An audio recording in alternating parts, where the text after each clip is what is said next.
Hey guys, this is JJ, here to talk about ranges in hand-to-hand combat. Now there are 5 different ranges in my system, the AKSEPT Evolution, which is my book coming out. But when we're concerned with hand-to-hand or unarmed combat, we only deal with 4 of them. And that's the long range, the middle range, short range, and close range. Now, whenever we talk about ranges, a lot of people or a lot of systems talk about it from how far out I can reach. In fact, in my system, it's opposite. It's how far out somebody else can reach.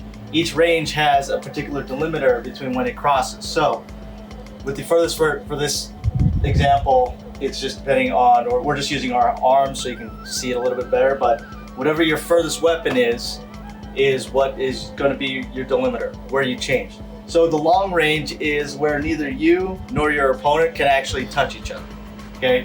Anything that's swung out here, it doesn't matter, you're not going to make contact.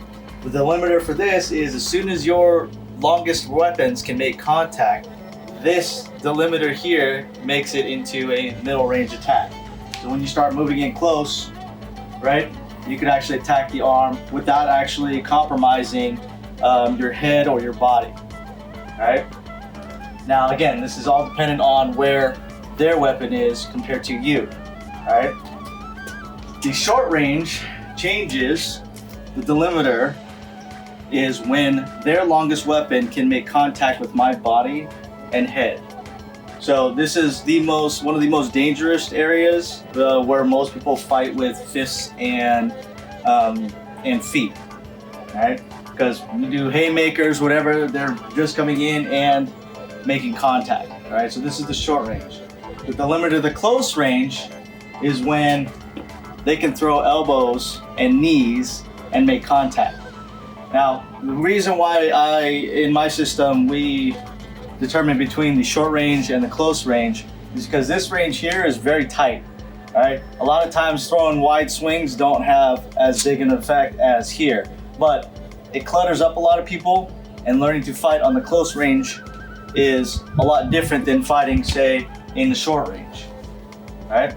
The other reason why we put this towards whatever weapon their longest weapon is because here, I'm in short range. She can hit my head, she can hit my body, but I can't, all right? If I had no regard for this range where she's coming from or where my opponent's coming from, that can be extremely dangerous and even fatal depending on what type of weapon that she's using, all right? So when I talk about ranges, like I said, doesn't matter if I can hit here, it matters how close this weapon gets to me.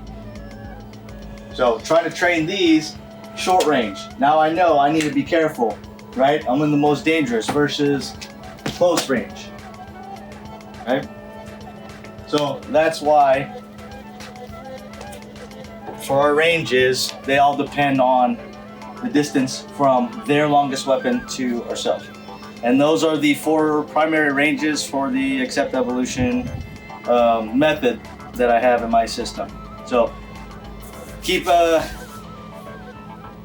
some updates. My book will be coming out. We're trying to finalize it right now. And thanks for watching.